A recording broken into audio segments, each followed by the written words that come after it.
que se están uniendo. Mi nombre es Ricardo Villafranca, miembro secretario de Cultura del Centro de Estudiantes de Economía y organizador de este Economaratón 2020, Economía UCB. Conmigo está ahorita Adolfo de Lima, que va a ser el moderador de hoy, egresado de la Escuela de Economía del UCB, y otro egresado, lo vamos a tener hoy como ponente, el profesor José Manuel Puente. Les voy a contar un poquito de qué es o qué van a esperar, o qué esperar durante esta semana del Economaratón. Como lo vieron por todos lados, el Economaratón es una serie de eventos sencillos, interesantes, actuales y académicos.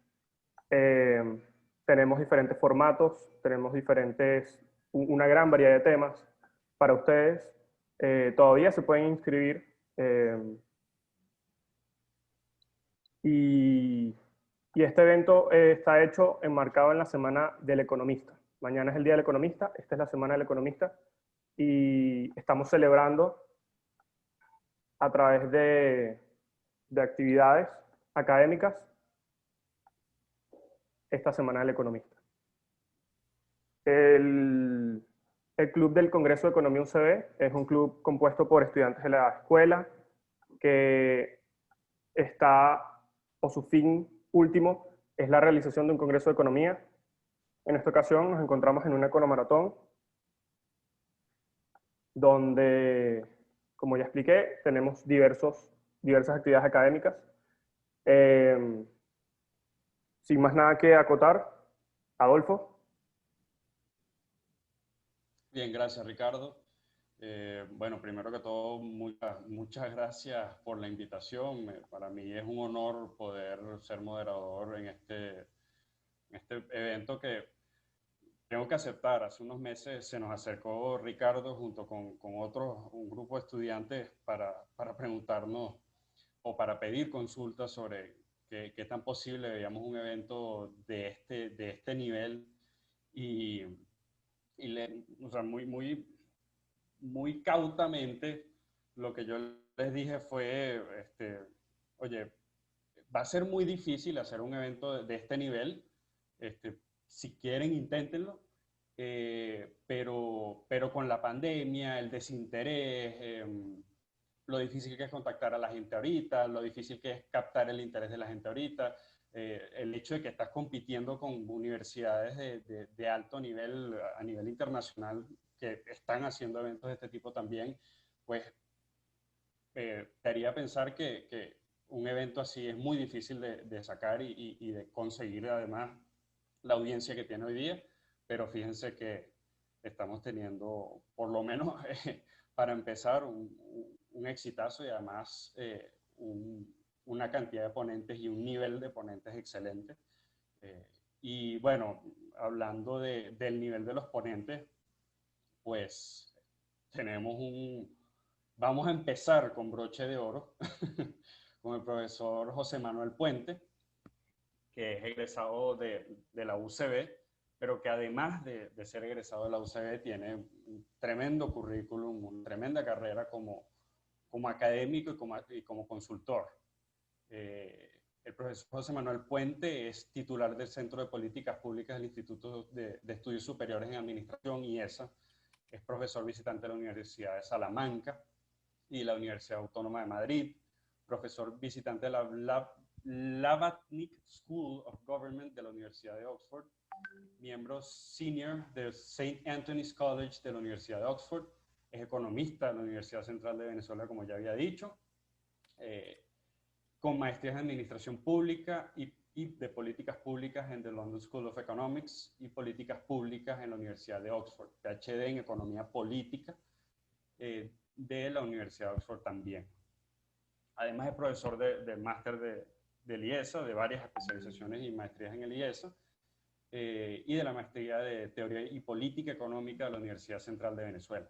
Además se ha desempeñado como consultor en distintas organizaciones multilaterales, como por ejemplo el BID y el Banco Mundial y la Oficina de Asesoría Económica y Financiera de la Asamblea Nacional. Bueno, eso no es multilateral, pero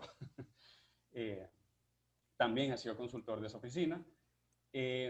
Y ha sido asesor de distintas instituciones públicas y empresas nacionales e internacionales, miembro del comité académico de CEDICE, y ha desempeñado cargo como vicepresidente de Economía y Finanzas de la Cámara Inmobiliaria Metropolitana y director principal de la Junta Directiva de Yandex. En 2010 fue seleccionado para participar en el programa International Visitor Leadership Program, auspiciado por el Departamento de Estado de los Estados Unidos. En el 2011 participó en el Global Colloquium en Participant Centered Learning de la Universidad de Harvard. En 2013 recibió el premio al mejor artículo sobre Venezuela en el Latin American Studies Association en Washington, D.C. Y en varios años ha recibido premios en el IESA a mejor docente. Poco antes de empezar, me parece importantísimo recordarles las normas a seguir. Los datos de acceso son intransferibles, es decir, el link que les dieron para entrar en la reunión no se lo deben pasar a más nadie. Su micrófono deberá estar en silencio en todo momento a fin de evitar interrupciones. Con tal fin, en caso de que tengan alguna duda, pregunta o inquietud, por favor escríbanlo por el chat. Las preguntas deberán ser respetuosas en todo momento, evidentemente, y les pedimos a los presentes mantener su cámara apagada para evitar que la plataforma pues colapse. Sobre todo entendiendo que los que nos estamos conectando desde Venezuela no tenemos el mejor internet. Entonces, bueno, con ustedes tengo al profesor José Manuel Puente, que nos viene a hablar de Venezuela, una profecía autocumplida.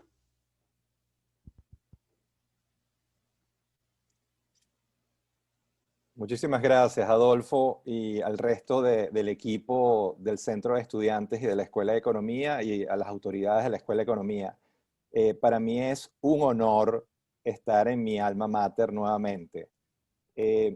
Los que pasamos por la UCB no creemos que la UCB es la mejor universidad del planeta, pero una vez que tú pasas por la UCB hay algo en el ambiente que te impregna, que te marca y que te conecta intelectual y emocionalmente para siempre con esa universidad y con esa escuela. Y yo soy, con mucho orgullo, un UCBista y mi alma mater sigue siendo la UCB. A pesar de que mi formación de maestrías y doctorado fue en otras universidades, mi alma mater sigue siendo la UCB y estoy encantado de estar con ustedes hoy aquí. El equipo que organizó el evento, que sé que es una tarea titánica, me proponía un título sobre la profecía autocumplida, ¿no? Y claro, he querido darle un approach innovador a lo que quiero discutir con ustedes, un poco una economía con todas las potencialidades, con todas las riquezas, que durante muchos años, y yo voy a mostrar ahorita data histórica, fue la economía mejor, con el mejor desempeño macroeconómico del mundo. Venezuela entre el año 50 y el año 77 fue la economía que más creció y combinada con la más baja tasa de interés en el mundo. Es en esa época en la que Venezuela logra captar, no solamente que no generó fuga de talento o éxodos de población, sino que logró captar toneladas de italianos, portugueses, españoles, sirios, ¿qué estaban buscando esos inmigrantes? Bueno, a la economía más exitosa del planeta, a la economía con el mejor desempeño macroeconómico del planeta, con una democracia estable, sólida, con instituciones y con un salario de los más altos del mundo. Pero bueno, esa fue la historia entre el 50 y el 77, después cambia radicalmente y Venezuela pasa a ser, paradójicamente, una de las economías de mejor desempeño en el mundo, a ser en los últimos años la economía con el peor desempeño macroeconómico del mundo. Yo voy a resaltar las dos piezas de análisis con la mayor objetividad posible, pero sobre todo quiero hacer énfasis en los tiempos en que lo hicimos muy bien, porque algo que tenemos que entender todos los venezolanos es que el éxito, el buen desempeño macroeconómico, el buen manejo macroeconómico de una economía no es una quimera, no es un imposible. Ya una vez policy makers venezolanos, economistas venezolanos, estudiantes venezolanos, sector público con trabajadores venezolanos logró construir la economía más sólida del planeta y lo podemos volver a hacer. Y un poco quiero mostrarles algunas, mejor que 1000 palabras, un número. Y para eso quiero mostrarles muy brevemente una presentación que está hecha para unos 40 minutos y después yo me quedo con ustedes el tiempo que ustedes deseen para la discusión, preguntas, comentarios, debates. Este es un lugar seguro para el debate. Yo soy un académico y estoy acostumbrado a la confrontación en buena lid de ideas. Así que siéntanse libres de poder disparar en la dirección que ustedes quieran una vez que yo termine. Vean un poco, lo primero, un poco de historia para contextualizar el análisis. Aquí tienen dos series clásicas en la economía venezolana. Una, los precios del petróleo, que es la línea que está pegada al eje X, y después el promedio de crecimiento de la economía. Para el periodo primero 50-77, ese periodo glorioso, y después del 78 al 2018. ¿Por qué 2018? Porque el Banco Central de Venezuela no ha dado data oficial del 2019 y 2020. Yo les voy a mostrar al final algunas estimaciones de Fondo Monetario para ver cuál ha sido el ciclo recesivo de Venezuela en los últimos años, pero oficialmente Venezuela no tiene data de PIB para el 19-20. Lo que quiero destacar aquí es que si uno ve en los últimos 60 años de historia, 70 años de historia, uno puede ver dos patrones completamente diferentes de crecimiento en los últimos 68 años. Un primer patrón de alto crecimiento combinado con bajos precios del petróleo y un segundo patrón de entre 78 y 18 con gran volatilidad del petróleo, ese commodity del cual depende Venezuela en 96% en el pasado para poder manejar su economía, la gran volatilidad del petróleo y cómo a través de la gestión del Estado la volatilidad del petróleo se traslada al resto de la economía y cómo Venezuela después del 77, 78 comienza a ser una economía de montaña rusa. Boom, caída, boom, caída, boom, caída. Y ese ha sido el ciclo hasta el año 2020, donde estamos ya en el 7º año consecutivo de recesión. Pero sobre todo quiero en la primera parte centrarme en el periodo virtuoso, el periodo entre el 50 y el 79.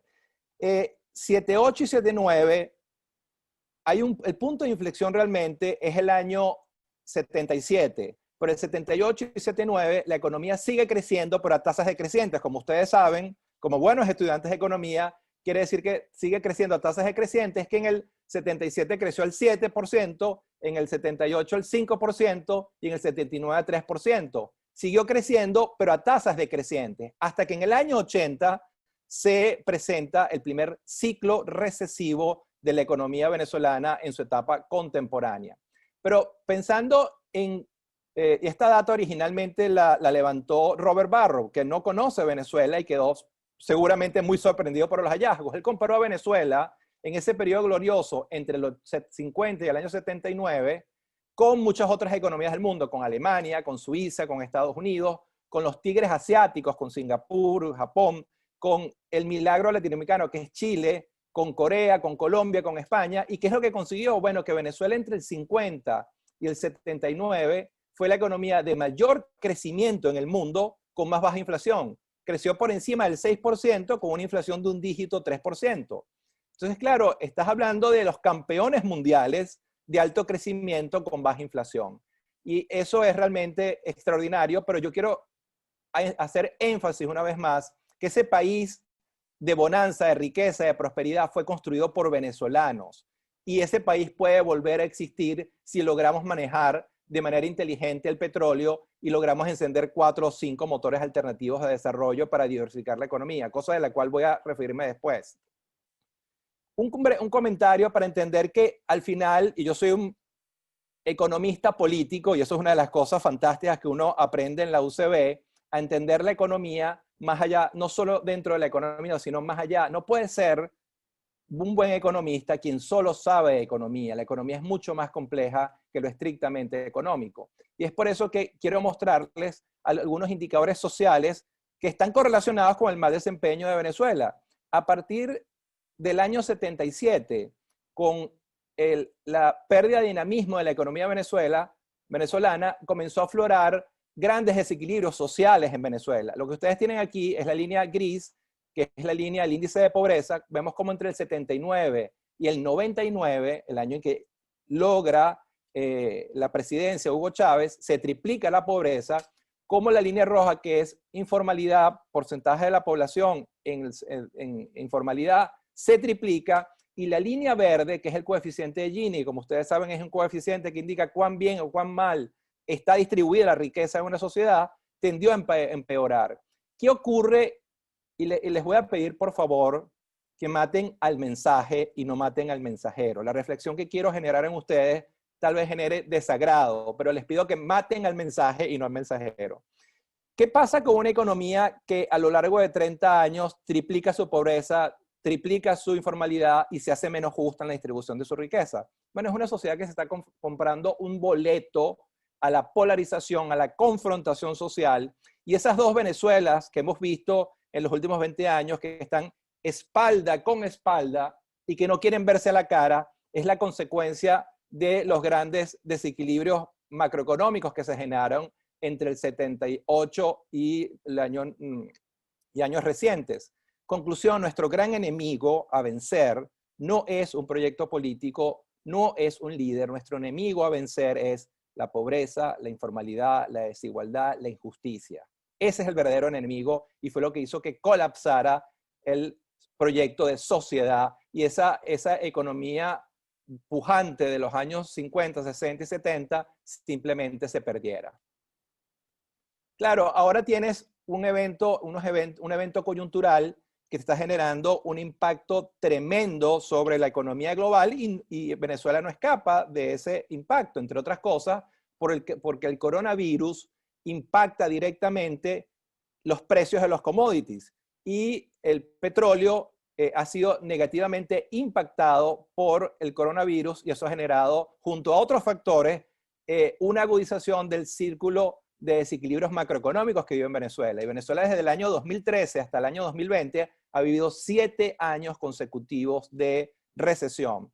Pero algo que quiero mencionar en términos de la coyuntura, ese coronavirus, la duración y profundidad de la crisis económica que está generando el coronavirus, más allá del mal manejo macroeconómico de Venezuela, va a depender, la duración y profundidad va a depender de 3 factores que están en plena evolución. El primero es la velocidad de propagación del virus y cuántas personas más afecte. Lamentablemente, el virus continúa haciendo estragos y muchas personas siguen afectadas. Yo en este momento estoy, por razones académicas, en Londres. Londres está viviendo lo que se denomina un lockdown, un cierre total. El país está completamente cerrado, todo está cerrado, solamente están abiertos automercados para comprar comida y farmacia. Porque hay una segunda ola de coronavirus en países como España, Inglaterra, Dinamarca, y eso está generando impactos devastadores. De hecho, la Gran Bretaña este año va a tener el ciclo recesivo más agudo desde la Segunda Guerra Mundial.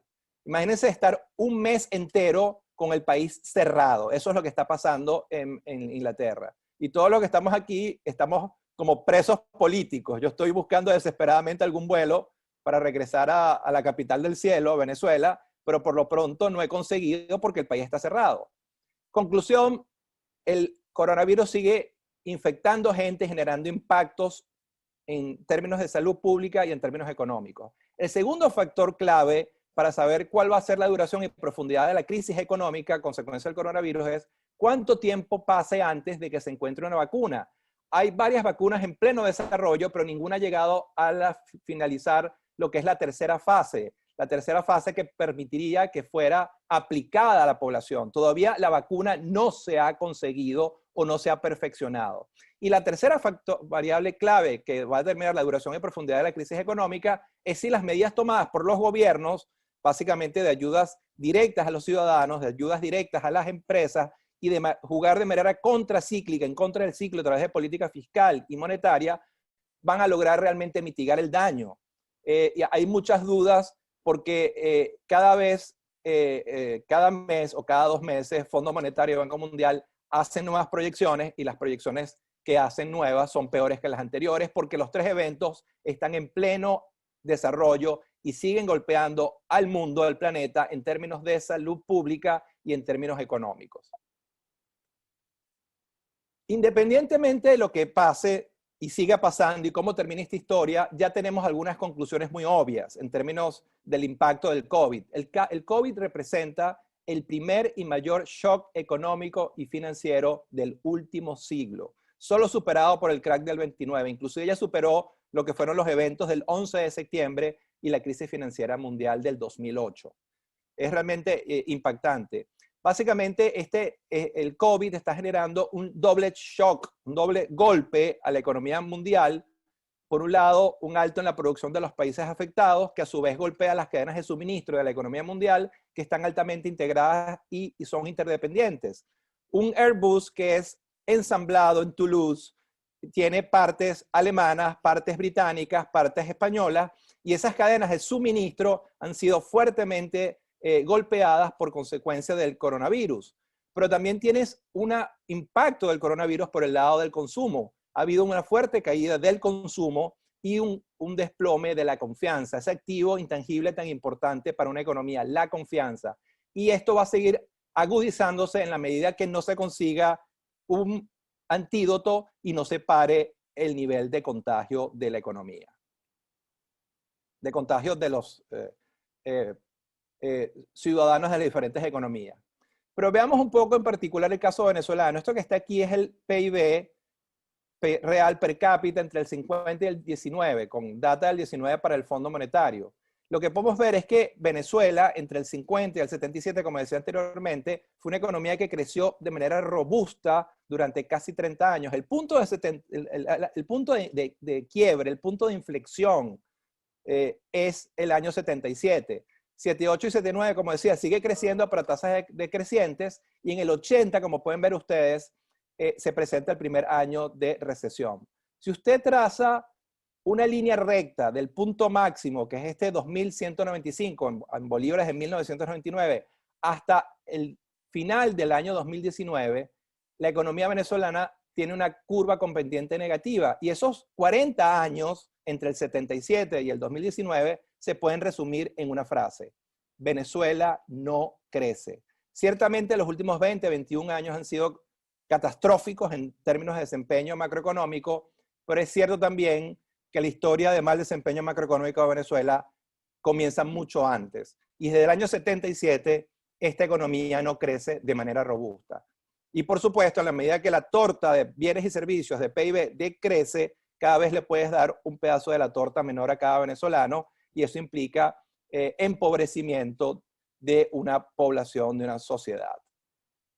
Si uno ve el PIB sectorial, llega a las mismas conclusiones. Aquí tienen los 4 sectores que más han decrecido en los últimos 4 años, consecuencia de la gran crisis económica. Crisis económica que en Venezuela comienza en el 2014, mucho antes del coronavirus o de la caída de los precios del petróleo.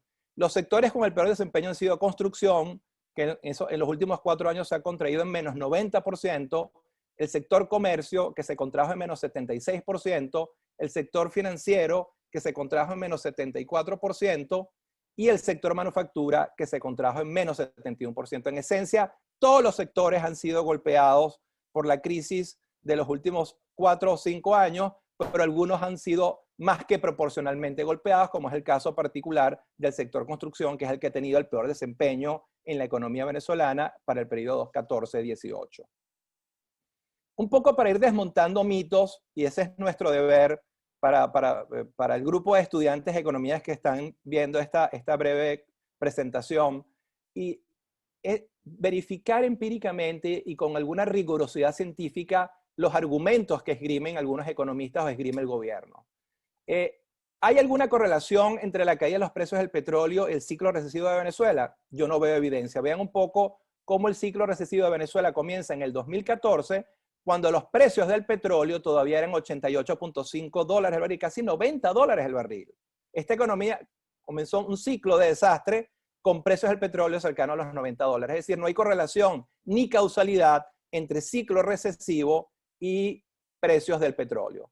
Segundo, había en el año 2014-2015 alguna sanción económica, porque esa es la otra gran falacia desde el punto de vista técnico-económico, que son las sanciones los que originaron el colapso macroeconómico de Venezuela. No, en el 2013, 2014, 2015 no había sanciones económicas, pero la economía venezolana comenzó a presentar ciclos recesivos.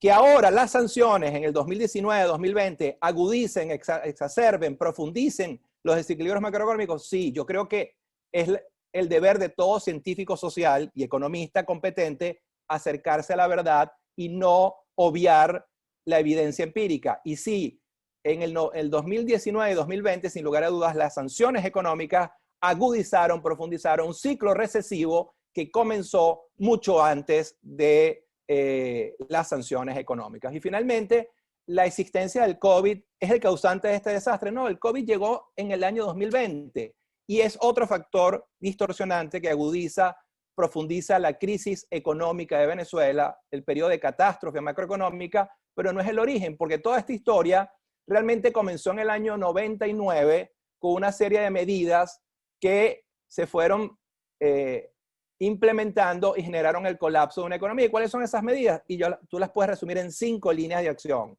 Controles de precio, controles de cambio, controles de tasas de interés, controles en el mercado laboral y la guinda de la torta. Expropiaciones y nacionalizaciones que generaron impactos muy negativos sobre la inversión privada nacional y la inversión privada internacional.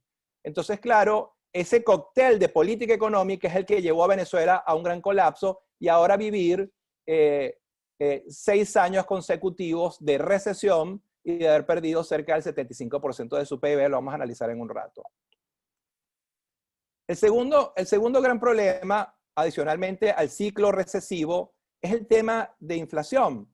Venezuela es la segunda hiperinflación en el siglo XXI después de Zimbabue y es la primera hiperinflación en el mundo en América Latina desde 1989-90. La última hiperinflación que vivió este continente fue Perú en el año 89. América Latina se olvidó de las hiperinflaciones porque aprendió la lección y aprendió cómo manejar su política fiscal y monetaria y cambiaria de manera consistente, de manera de no generar ninguna presión inflacionaria. Y Venezuela es hoy la única economía en el mundo en hiperinflación. De acuerdo a la Asamblea Nacional, para octubre, la inflación intermensual fue de 32%, la interanual de 3.300% y la acumulada entre enero y octubre de 1.798%. Tomando en cuenta que nuestro continente, América Latina, tiene en promedio una inflación de 2 o 3%, tener una inflación de 3.000% es una gran diferencia. Es decir, nosotros tenemos 1000 veces una inflación más alta que nuestros vecinos, Bolivia, Perú, Chile. Es realmente parámetros completamente fuera de cualquier parámetro comparativo en el continente, y esa inflación está generando impactos muy negativos, devastadores sobre el bienestar de los venezolanos, porque como ustedes saben, las hiperinflaciones destruyen el ingreso, la capacidad de compra de una población y los lleva a la pobreza. Todas las sociedades que pasan por procesos de hiperinflación nunca más vuelven a ser la misma. Las hiperinflaciones generan daños tremendos estructurales y pasan décadas para que esas sociedades puedan recuperarse. Y ese es el segundo gran drama de Venezuela. Un ciclo recesivo muy agudo, donde se ha perdido 75% del PIB entre el año 2014 y 2020. 2, un ciclo de hiperinflación que ya va para su 4º año. Y fíjense cómo en el mes de julio, remarco en la cifra del mes de julio en amarillo. ¿Por qué? Porque ese es el último mes en que Venezuela tuvo una inflación por encima del 50%. Según el acuerdo teórico más usado en economía, para que una economía salga de la hiperinflación tiene que pasar 12 meses consecutivos con inflaciones por debajo del 50%. Es decir, a Venezuela todavía le queda un largo camino. Hay que esperar hasta julio del 2021 para ver si Venezuela efectivamente salió.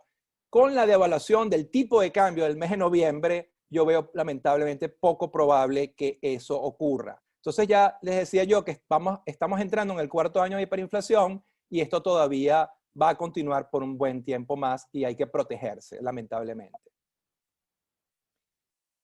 Una de las variables claves aquí es la política cambiaria.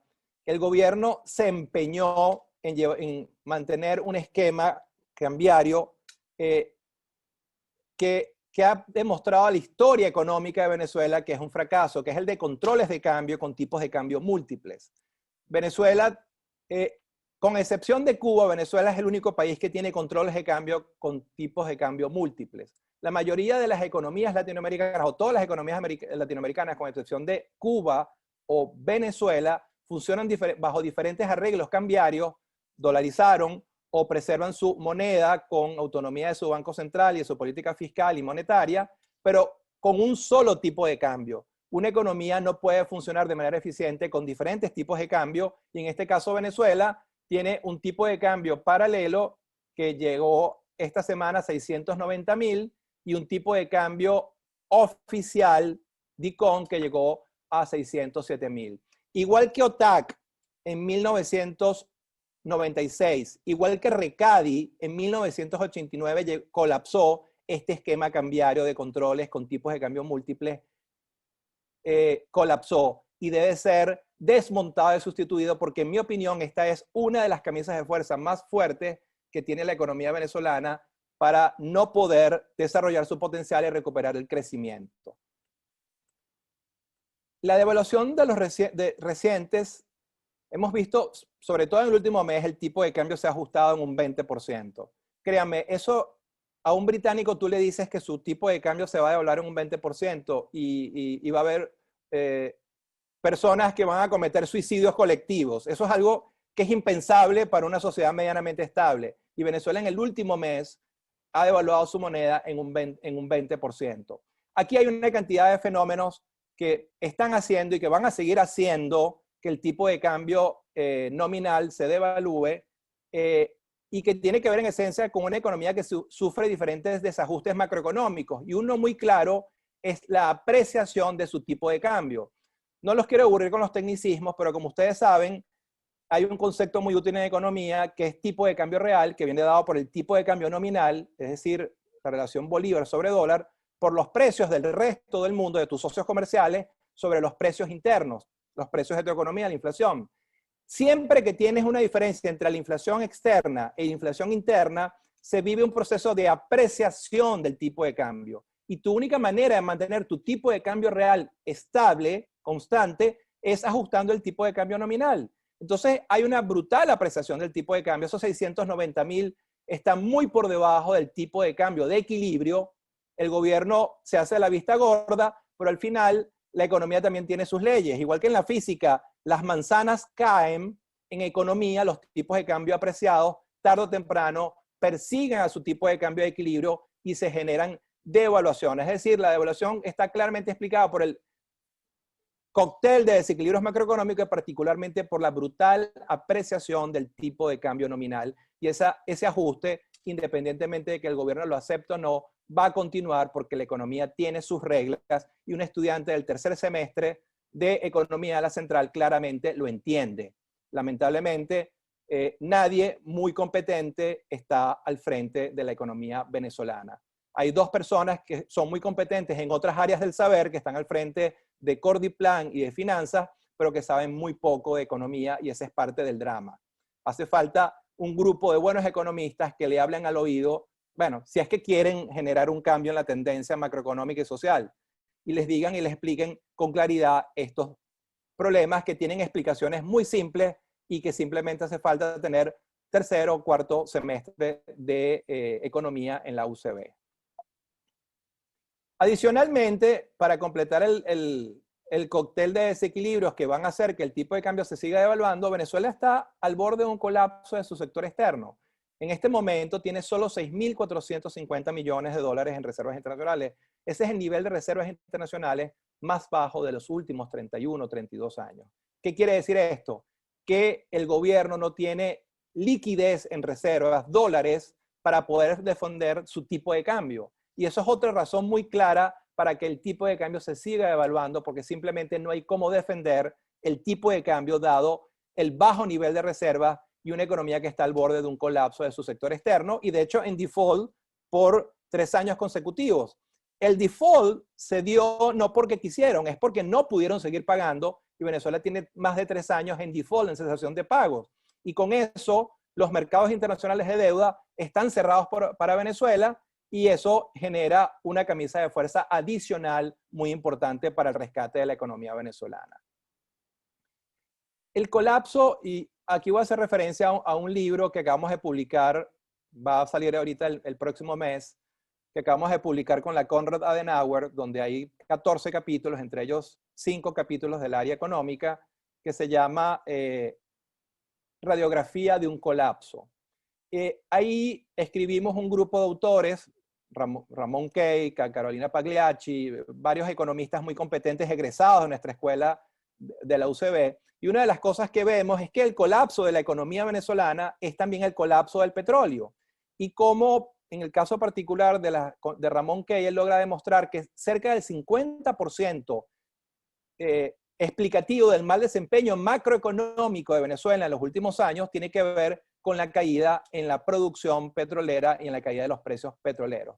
Y de acuerdo a lo que es el último informe de la OPEP, para octubre del 2020, Venezuela está produciendo 359.000 barriles. Cuando Hugo Chávez llega al poder en el año 98, gana las elecciones, Venezuela estaba produciendo cerca de 3.2 millones de barriles de petróleo. A lo largo de 20 años ha perdido el 80-85% de su capacidad de producción y, por ejemplo, ha perdido toda su capacidad de refinación.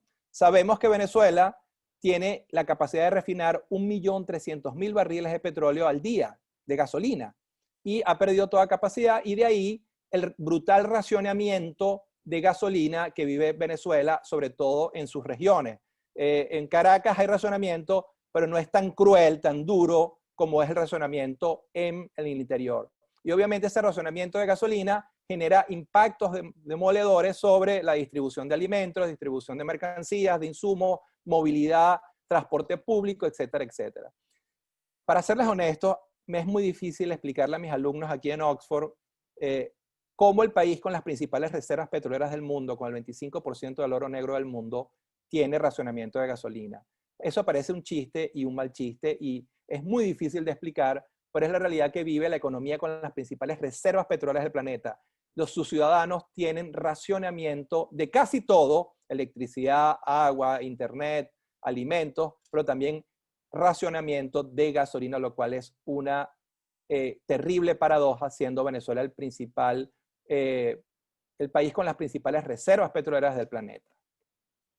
Pero vean cómo el petróleo bien manejado es una bendición de Dios, pero el petróleo mal manejado es una maldición del diablo.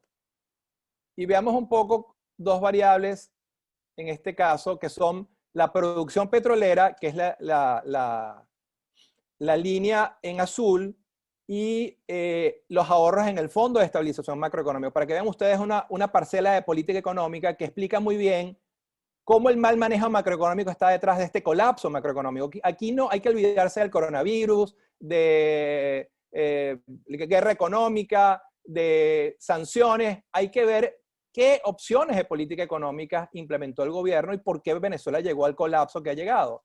Y aquí podemos ver cómo la línea azul es la producción petrolera en el 2005 hasta el 2014, fue muy alta, pero como el FIEM, que logró ahorrar hasta 7.500 millones de dólares entre el 98 y 2003, comienza a desahorrar y a utilizar esos recursos para ser inyectados a la economía vía gasto social, gasto público, proyectos públicos, y como hay una correlación negativa entre producción petrolera y ahorros del FIEM.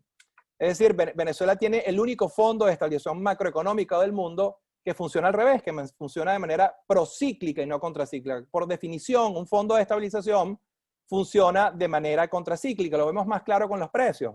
Vean, la línea roja son los ahorros del Fondo de Estabilización Venezolana. Entre el 2000 y el 2003 logra ahorrar 7.500 millones de dólares aproximadamente. Y como después en el 2008 o 2013, con precios del petróleo por encima de los 100, 120, 150 dólares el barril, no ahorra nada. Si ustedes correlacionan estas dos variables, van a ver que hay una correlación negativa entre ahorros del FIEM y precios del petróleo. Y es por eso que decía que la paradoja es que Venezuela tiene el único fondo de estabilización macroeconómico del mundo que funciona al revés. Más que suavizar los choques petroleros que sistemáticamente recibe una economía petrolera, lo que hace es profundizar, agudizar esos ciclos o esos choques, porque funciona exactamente al revés, porque Venezuela es una economía donde los caballos están detrás de la carreta. La regla fundamental de un fondo de estabilización, y que tienen todas las economías petroleras, y economías como Chile con el cobre es que en los periodos de vacas gordas tú ahorras para tener un ahorro y poder solventar esa deficiencia cuando vengan los periodos de vacas flacas. Y así juegas de manera contracíclica. Y eso fue lo que hizo Chile con el cobre, o lo que hicieron muchos países con el petróleo, y lo que está haciendo Noruega ahora. Pero Venezuela, si usted suma por balanza de pagos, el ingreso petrolero entre 1999 y el año 2020, el ingreso bruto por exportaciones medido por balanza de pagos es de $1 billón, 1 con 12 ceros. Ese billón de dólares simplemente se malgastó, se utilizó de manera probablemente clientelar, corrupta, ineficiente, y entonces nos agarra el coronavirus sin ahorros. El Fondo de Estabilización en este momento, lo pueden ver ustedes en la página web del Banco Central, tiene solo $3 millones en ahorro. Esos son 15 o 20 minutos de ahorros de las exportaciones petroleras.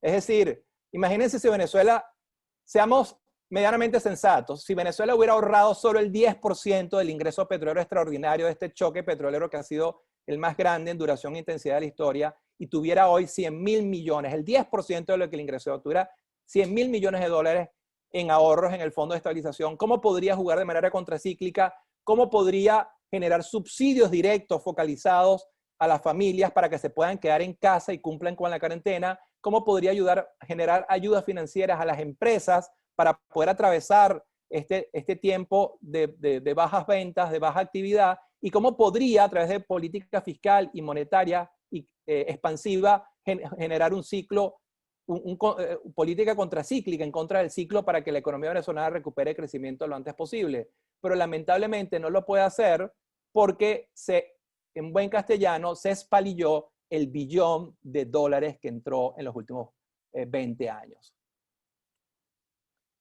El petróleo nos ha enseñado que es un commodity. Los commodities por definición son muy volátiles y el petróleo es el commodity más volátil del mundo. Y vean cómo este es el precio del West Texas Intermediate, que es básicamente la cesta petrolera norteamericana, y vemos cómo en el 2020, por primera vez en la historia del petróleo de los Estados Unidos, el West Texas Intermediate se cotizó en un valor negativo. ¿Qué quiere decir esto en español? Bueno, que en el 2020, en algunos días del 2020, los Estados Unidos tuvo que pagarle a sus compradores de petróleo para que se quedaran con el petróleo y no lo devolvieran, porque simplemente ya no había dónde almacenar más petróleo. Es decir, el mundo está viviendo un gigantesco volumen de petróleo no utilizado a consecuencia del enfriamiento de la economía, y entonces se da ese fenómeno rarísimo, que el precio de un commodity pueda ser negativo. Es decir, tú tienes que pagarle a tus compradores para que se queden con el producto que tú vendes. Es realmente, es triste, pero es muy interesante desde el punto de vista analítico. Entonces, en el 2020 se da esa regresa estadística, y eso lo que quiero mostrarles es la gran volatilidad que viven los commodities, particularmente el petróleo, y lamentablemente Venezuela es una economía, en su estricto sentido, una economía netamente petrolera que depende de un commodity, el commodity más volátil del mundo. Vean un poco las proyecciones que hay para Venezuela. Nadie, lamentablemente, es muy optimista en este momento. Aquí tienen, lo que yo hago es normalmente una proyección de consenso con las principales instituciones que hacen análisis sobre Venezuela, y sobre todo utilizo las internacionales para evitar, digamos, confrontaciones internas. Aquí está CEPAL, aquí está Fondo Monetario, aquí está Torino Capital, y ven un poco cómo la mayoría de ellos creen, obviamente, Torino cree que la inflación final del 2020 va a estar por 3.400%, pero esa hiperinflación va a continuar en el 2021. Y cómo en el 2020 el PIB se va a contraer en menos 24 y esa contracción va a continuar en el 2021. O vean, por ejemplo, Fondo Monetario, que proyecta una hiperinflación para el 2020 de 6.500% y proyecta contracción del PIB en menos 25% para el 20 y menos 10% para el 21. Estamos en noviembre del 2020 y no ha habido ningún cambio en las opciones de política económica. Sin un cambio en las opciones de política económica, tú no puedes esperar tener resultados. Como claramente decía Einstein, tienes que estar completamente loco para seguir haciendo lo mismo y esperar tener resultados diferentes. Si sigues haciendo lo mismo y sigues instrumentando el mismo set de política económica, tus resultados son los mismos. Y es por eso que el mundo de análisis económico sigue viendo a Venezuela en procesos de hiperinflación en el 2021 y ciclos recesivos muy agudos en el 2020 y 2021, lamentablemente.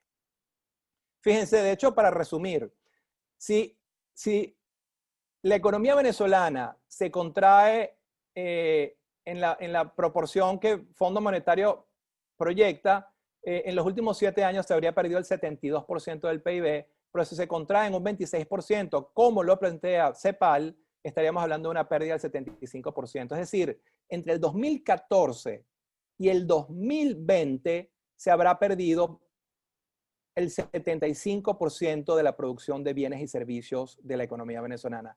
Y por supuesto, en la medida que la torta de producción de bienes y servicios sea chica, tú cada vez le puedes dar un pedazo de torta menor a cada venezolano. Y ese es el gran drama.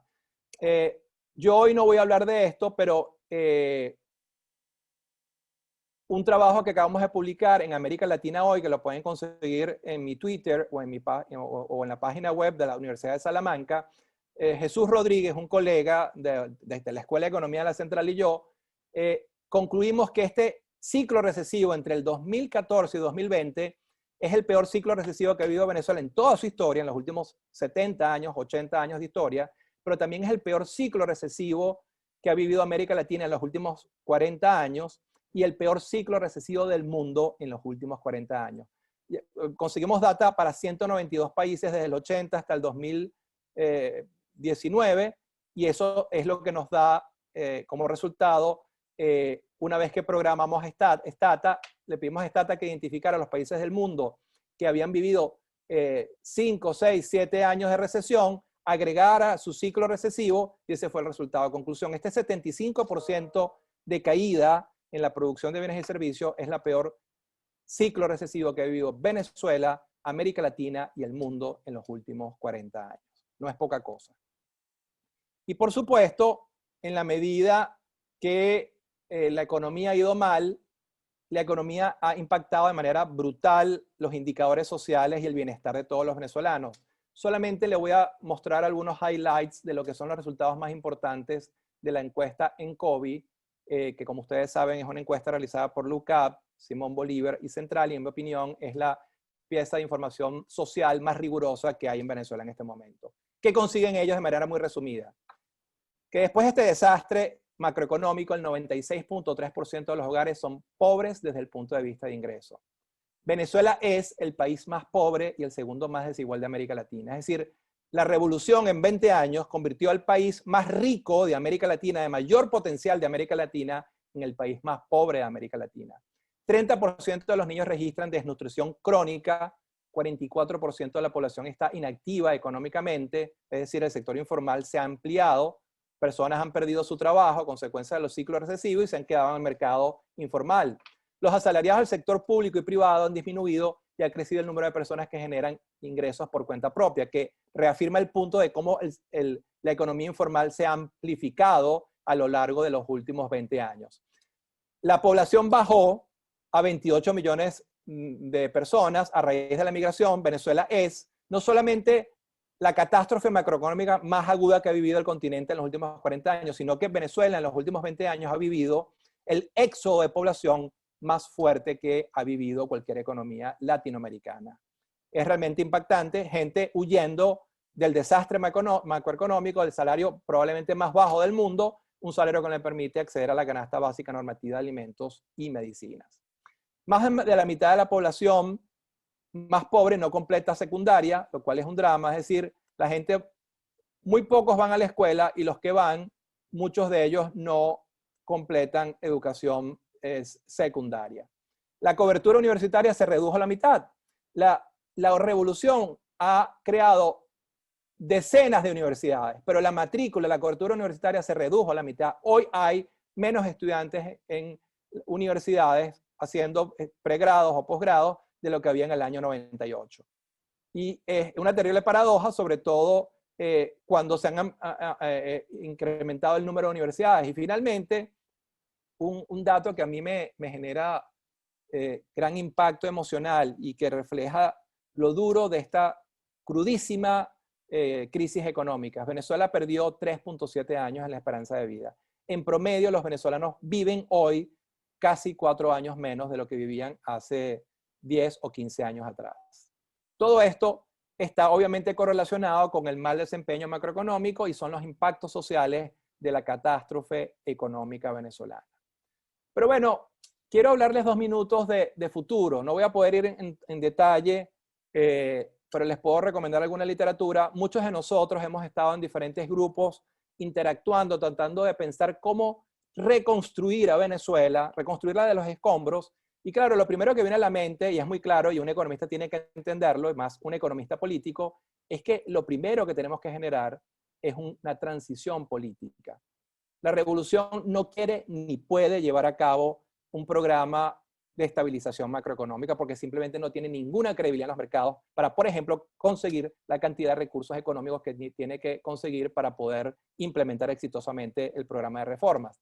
Pero quiero hablarles de 3 grandes bloques de reformas que deberían ser estratégicamente implementadas en una secuencia lógica en 3 diferentes etapas. La primera, una vez hayamos logrado la transición política por las vías constitucionales, electorales, poder elegir un presidente de base amplia que tenga el mandato político constitucional y la credibilidad en los mercados para conseguir recursos internacionales.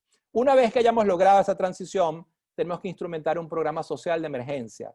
La gente está sufriendo mucho, las grandes mayorías están sufriendo mucho, y los primeros 90 o 100 días de una transición tiene que haber un programa social de emergencia con subsidios directos focalizados para garantizar que esa población más humilde tenga acceso a alimentos y medicinas y pueda acompañarte en la transición y en la reconstrucción.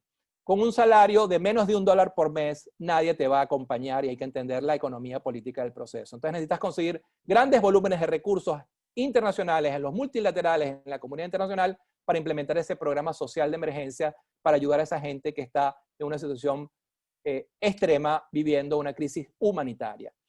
Una vez que haces eso, instrumentas un programa de estabilización y ese programa de estabilización, una de las condiciones sine qua non es que requiere de grandes volúmenes de recursos.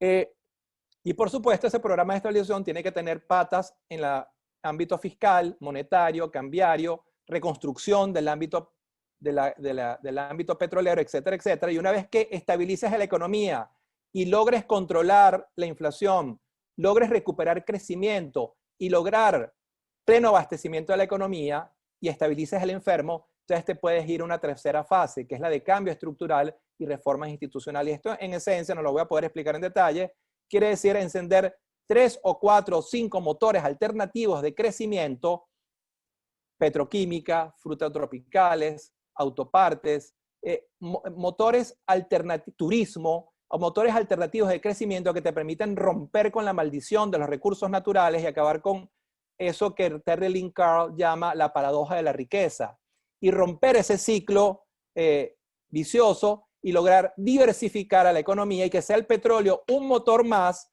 que ayuda a impulsar a los otros motores y que logra generar una economía diversificada con 4 o 5 motores de crecimiento encendidos que generen la riqueza que vas a poder redistribuir para atacar los grandes desequilibrios sociales que se han generado en estos últimos 20 años de catástrofe macroeconómica. Quiero finalmente plantearles un poco el caso noruego. ¿Por qué? Porque, como recuerdan ustedes mejor que yo de bachillerato, Noruega es el inverso aditivo de Venezuela. Venezuela es el negro y Noruega es el blanco. Y vean un poco, esta es la data de lo que logró ahorrar el Fondo de Ahorros de Noruega en el periodo entre el 98 y 2019. Mientras que Venezuela decidió malgastar, robarse, invertirlo en proyectos equivocados, su choque petrolero de los últimos 20 años, Noruega ahorró el 100% de su ingreso petrolero en los últimos 20 años. Y para cierre del 2019 llega a un ahorro de 1 billón de euros, 1 con 12 ceros, pero de euros. La población de Noruega es muy pequeña, son 5.3 millones de habitantes. Si usted distribuye ese ahorro entre los 5.3 millones de habitantes, más o menos cada habitante tiene en su bolsillo potencialmente 200.000 euros. ¿Qué quiere decir esto? Que Noruega está completamente blindada ante cualquier choque externo, entre ellos el coronavirus, porque tiene los recursos para generar subsidios directos a sus ciudadanos para que se mantengan en casa y cumplan con la cuarentena y puedan reducir el peligro de contagio. Tiene los recursos financieros para poder asistir, ayudar a las empresas que han estado paralizadas como consecuencia de la pandemia, y una vez que pase la pandemia, tiene los recursos para actuar de manera decisiva con política económica contracíclica, en contra del ciclo, fiscal, monetaria, cambiaria. Entonces, vean un poco cómo el problema no es el petróleo, el problema es cómo manejas el petróleo. Petróleo mal manejado, Venezuela, es una maldición del diablo. Petróleo bien manejado, Noruega, es una bendición de Dios. Yo espero que después de este terrible episodio de los últimos 20 años y de los resultados que obtiene la economía venezolana en los últimos años, hayamos aprendido la lección y que los próximos 20 años logremos manejar de manera mucho más asertiva, inteligente y competente el petróleo para convertirlo en bienestar para todos los venezolanos. Finalmente, quiero, porque de verdad que no quiero que se vayan con una idea negativa del futuro de Venezuela. Venezuela tiene todavía futuro si queremos que lo tenga. Y Venezuela sigue siendo una de las economías de mayor potencial de América Latina. Y eso es algo que no debemos olvidar. Venezuela todavía, a pesar de la catástrofe macroeconómica, humanitaria y social que vive, sigue siendo el país con las principales reservas de petróleo certificadas del mundo. Yo no quiero que Venezuela sea una economía monoproductora de petróleo, pero tener el 25% del petróleo del mundo nos puede ayudar a impulsar 3, 4, 5 motores de crecimiento alternativos. Venezuela sigue teniendo las mayores reservas de oro de América Latina. Venezuela sigue teniendo las quintas reservas de gas certificadas más grandes del mundo. Venezuela tiene potenciales extraordinarios en petroquímica, turismo, frutas tropicales, y su ubicación geográfica, estratégica, al norte del sur, la podría convertir en el hub de las Américas. Ese rol que tiene Panamá, que es el hub para los vuelos para toda América Latina, Venezuela está mucho mejor ubicada al norte del sur, en el Caribe, para, si tuviera la infraestructura física, convertirse en el gran hub de las Américas. Y en términos de turismo, termino con una breve anécdota que muchas veces les planteo a mis estudiantes. ¿Cuál es la diferencia entre el archipiélago de Bali o la isla de Zanzíbar y la isla de Margarita? ¿Cuál es la diferencia entre esas tres bellísimas playas? Bueno, que en mi opinión, Margarita es mucho más chévere, es mucho más bonita, mucho más amplia, el clima es mucho mejor que Bali o Zanzíbar en el África. Pero ¿qué ocurre? Zanzíbar, que por cierto Zanzíbar fue donde nació Freddie Mercury, eso está en el África, en la costa este del África, Zanzíbar y Bali han hecho grandes inversiones en infraestructura física, hotelera y turística y reciben grandes volúmenes de recursos por el turismo. Venezuela puede hacer lo mismo y tiene un potencial extraordinario porque yo no conozco ningún lugar en el mundo que se parezca a Canaima o que se parezca realmente a Los Roques. Solo para nombrar dos lugares maravillosos en Venezuela. Entonces, conclusión, hay futuro si queremos que haya futuro, porque a Venezuela lo que le sobra es potencial, solamente hace falta que tengamos el liderazgo correcto, que opte por las opciones de política económica correctas y que genere el crecimiento, la recuperación económica, la riqueza para después redistribuirla y generar una sociedad de bonanza, de bienestar y de iguales.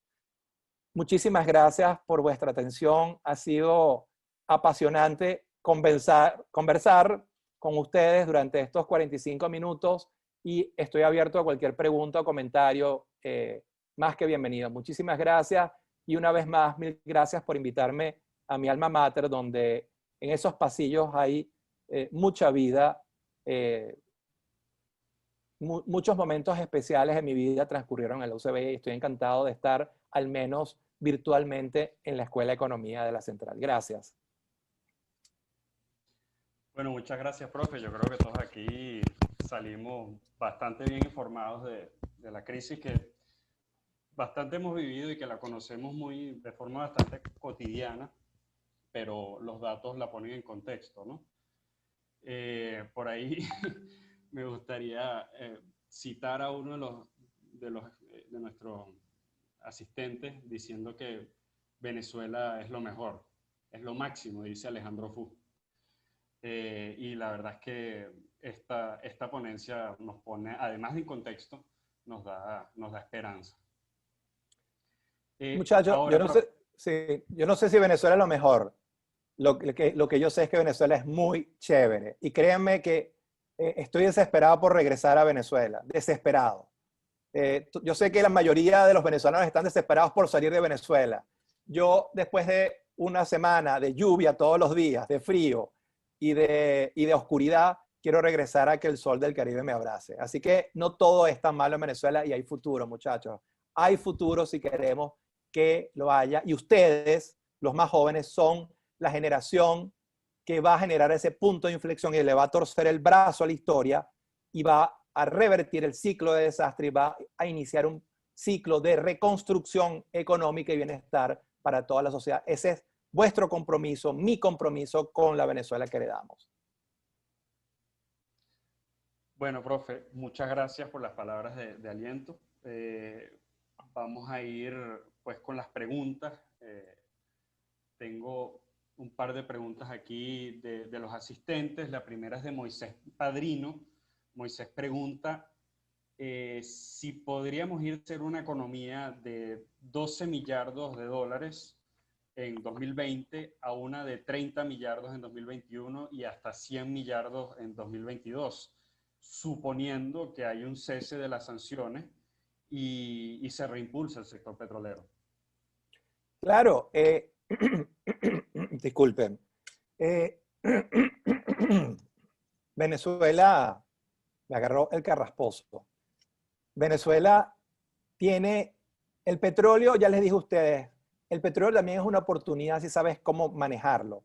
Y el petróleo tiene esa maravillosa posibilidad que te puede generar 60, 70, 80, 100 mil millones de dólares en un año en ingresos brutos que te permitirían apalancar proyectos de desarrollo o motores de desarrollo alternativos. Y sí, si logramos, y ya hay que entender esto claramente, Venezuela no tiene el capital humano ni el capital financiero para reconstruir su industria petrolera. Tiene que buscar ayuda financiera internacional y probablemente en una asociación público-privada, ir con las grandes empresas multinacionales a reconstruir la economía venezolana. Y puede perfectamente generar 60, 80, 100 mil millones de dólares al año solo por exportaciones de petróleo. Déjenme buscar agua un minuto, muchachos, perdonen.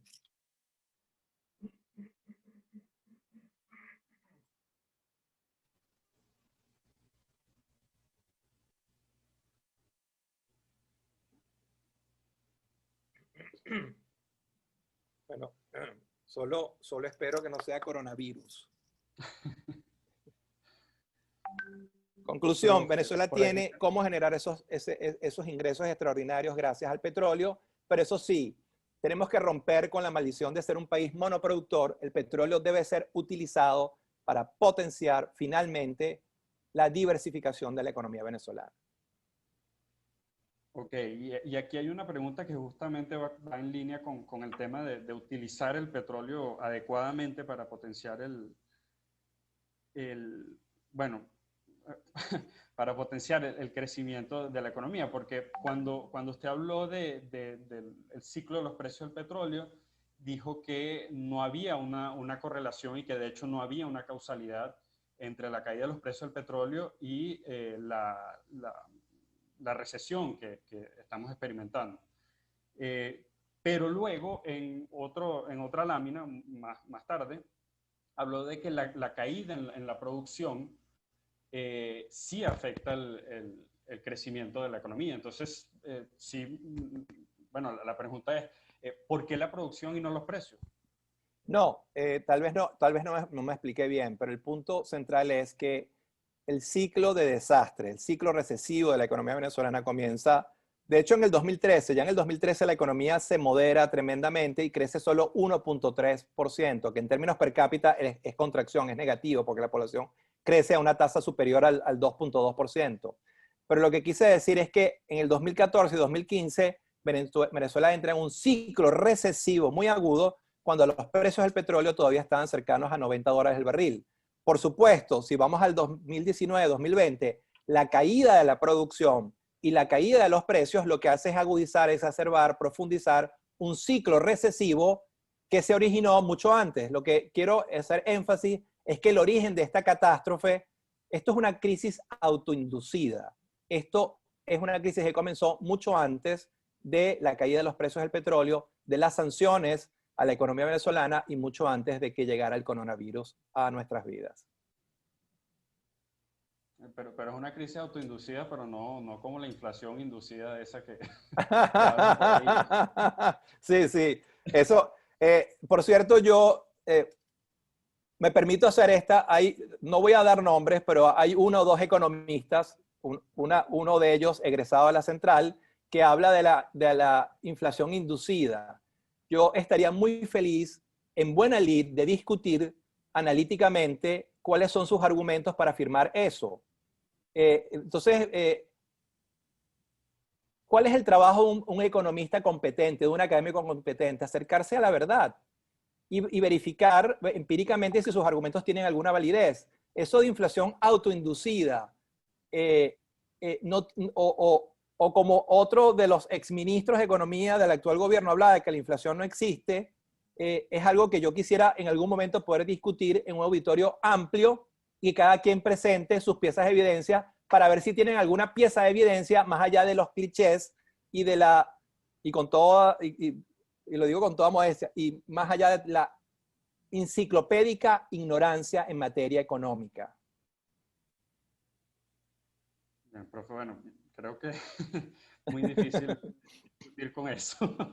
Pero bueno, vivimos también en un tiempo donde hay ciertas verdades más allá de lo científico y de lo que aparentemente todos acordaríamos que está comprobado, por lo menos gente que cree en esas verdades, ¿no? Pero más allá de esa lamentable o no situación, también hay una pregunta. Hablamos mucho de el contexto macroeconómico de Venezuela, pero creo que hay muchas dudas sobre cómo lo político ha afectado esta dinámica. Y aquí hay una pregunta, como economista político, ¿por qué cree que Venezuela no ha logrado llevar un cambio político o cuando menos uno económico a pesar de la catástrofe macro que estamos viviendo y de las presiones que se han dado? O sea, dicho de otra forma, más actual, ¿por qué Perú sí y Venezuela no? Claro. No, el punto de la economía política, ustedes saben que en el pasado no existían esas diferencias entre economía y política. Todavía el Departamento de Economía de la Universidad de Cambridge se llama Departamento de Economía Política. No se separaban las áreas de la ciencia política de la economía, porque al final lo político moldea lo económico y lo económico moldea a lo político. Y yo como economista y como economista político formado en la UCB y después formado en la Escuela de Economía de Londres y Ciencias Políticas, una escuela especializada en economía y política, y después en Oxford, con tutores en 2 departamentos, en economía y en política, he tratado de trabajar con la mayor profundidad posible estas interacciones. Y algo que tenemos que entender los economistas, todos, es que sin cambio político no hay cambio económico. O sea, simplemente más allá de las opciones de política económica que podamos discutir e implementar, hay un problema que tenemos que resolver. Y es un problema de acción colectiva y generar una transición política. Y yendo a tu punto, Adolfo, ¿por qué no se ha generado la transición política? Bueno, hay múltiples problemas y un problema de acción colectiva. Si tú te revisas cualquier encuesta, el 85-90% de los venezolanos quieren un cambio político, quieren una transición política porque están agobiados y han sufrido mucho en revolución. Pero ¿qué ocurre? Hay un problema de acción política, de confrontación, liderazgos múltiples, estrategias múltiples, y sin unidad en la oposición y sin una estrategia asertiva es imposible derrotar políticamente a una escuálida minoría que son ahora la revolución. Ahora los escuálidos son los revolucionarios, que son 10 o 15% del país. Y ellos lo saben y las encuestas lo muestran. Estoy hablando con encuestas en mano.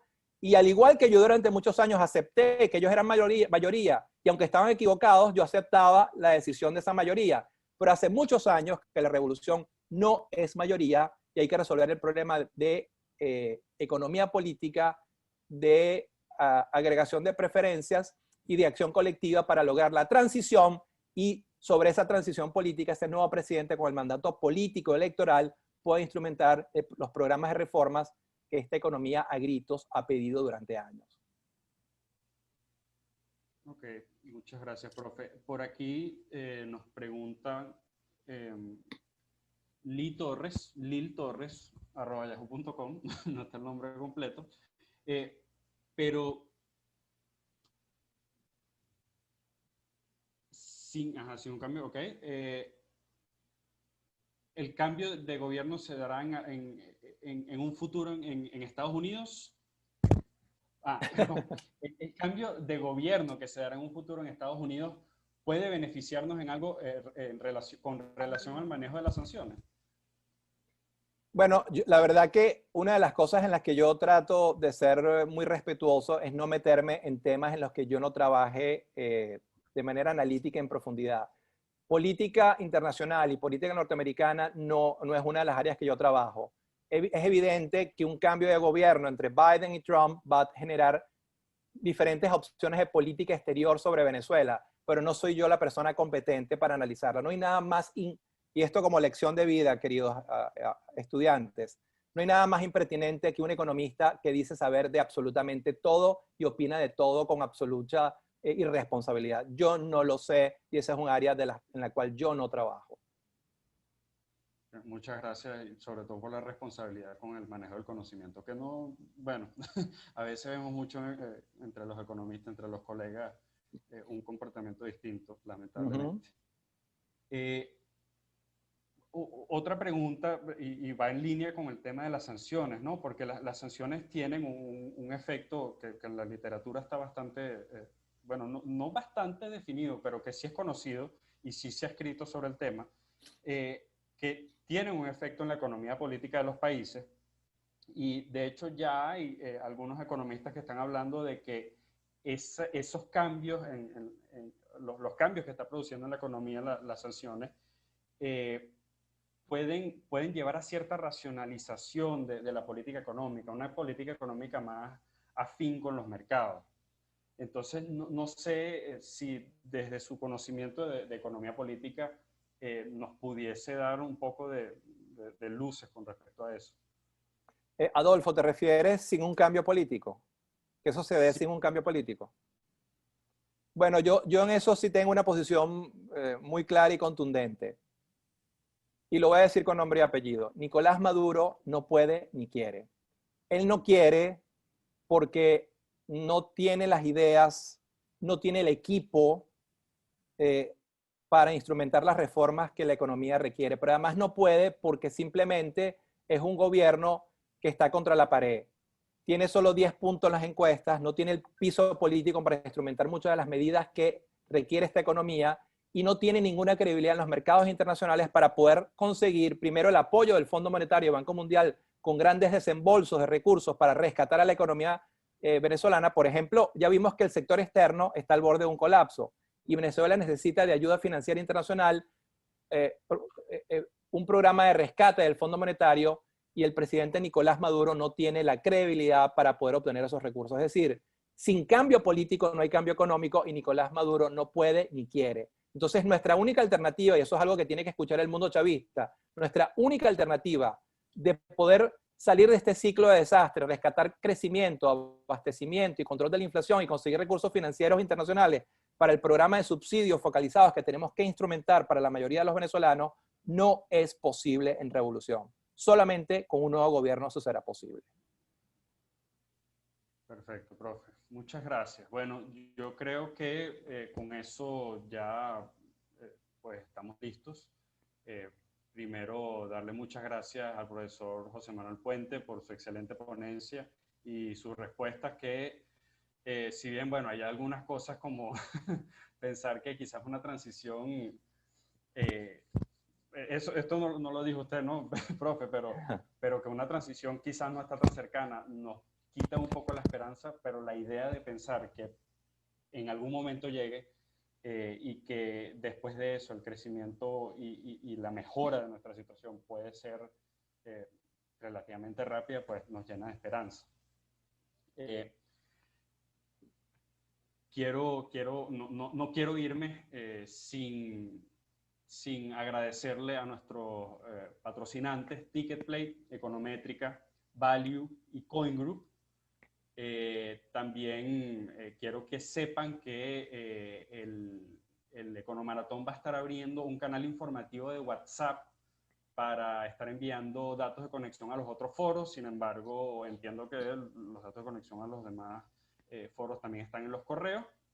Y bueno, muchas gracias una vez más al profe y a todos los presentes. Nos seguiremos viendo durante esta semana y la siguiente. Creo que la próxima ponencia que tenemos, denme un segundito, si el internet me lo permite voy a ver a qué hora es. Es a las 11. A las 11. Bueno, perfecto. Muchas gracias, Ricardo. Pues a las 11 es la próxima ponencia. ¿Cuál es la ponencia, por favor, Ricardo? Porque aquí todavía estoy esperando a que cargue. Bueno, la próxima ponencia va a ser ahorita a las 11. Es la economía detrás de las revoluciones tecnológicas con el profesor Israel Camero. También es profesor de la escuela. Ya deben de tener en su correo las coordenadas para conectarse. De igual forma, como comentó Adolfo, abriremos un canal de WhatsApp donde estaremos canalizando todas las dudas, preguntas y enviaremos los datos de conexión. Sí, yo quisiera despedirme con una breve reflexión. Dos breves reflexiones porque las rescato del chat, donde me dicen, bueno, todas las decisiones de política económica tienen que tener costos inmediatos para la población. No. Nosotros no tenemos por qué instrumentar un programa contractivo. Podemos implementar un programa, si tenemos la ayuda financiera internacional en grandes volúmenes de los multilaterales y de la comunidad internacional, podemos implementar un programa de estabilización expansivo. Y yo, de hecho, estoy hablando que la primera fase de esos programas son subsidios directos focalizados para que las grandes mayorías más humildes tengan acceso a medicinas y alimentos. Es decir, la primera etapa no tiene por qué ser malas noticias, puede ser buenas noticias. Y segundo, sobre el futuro. Y aquí cito una frase de Felipe González que a mí me parece muy inteligente. Felipe González, el expresidente español, decía que el cementerio de los políticos está repleto de políticos impacientes. Hay que tener paciencia y hay que seguir construyendo con resiliencia. Y les voy a decir algo muy atrevido.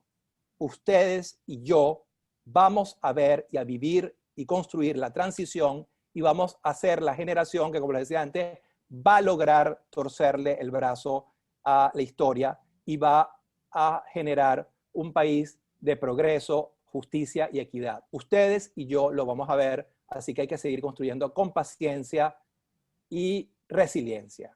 Muchísimas gracias. Muy grato estar en la UCB. Un gran abrazo para todos. Bueno, muy agradecido, profe. Que tengan buenas tardes. Nos vemos ahorita a las 11. Seguro, disfruten.